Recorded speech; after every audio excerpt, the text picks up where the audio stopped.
in the US versus Russia over the drone that crashed and in the Black Sea, and now the US has released a video of the drone face-off. So big news coming in there, and as we know that US and Russia have been in a war of words over this. Let's just take a look first at this visual in which remember Russian jets brought down a US drone.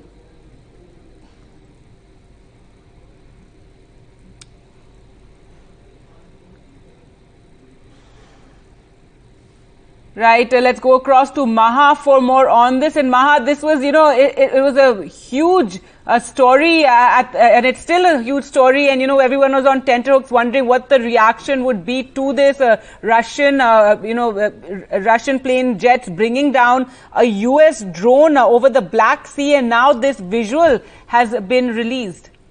Well, and it shows the jet coming towards, I think this is the camera of the drone. And it shows the jet coming towards it, and then at some point the feed just stops.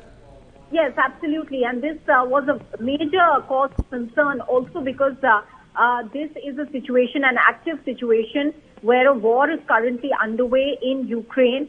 And under such circumstances, there was concern that this could lead to escalation. That is the reason why US seems to have released that drone footage today. That's because Russia has very clearly said that the US drone was violating their airspace. The US has denied that. They have said that it was over international waters that this drone was, and it is in no way a violation of the international law. What Russia has said is that the drone flew with its transponders off, violating the boundaries of temporary airspace regime established for the special military operation. They refer to the Ukraine war as special military operation. So they are saying it violated that space. However, they are also they have gone ahead to say that the fighter jets of the Air Defense Force on duty scrambled to identify the intruder.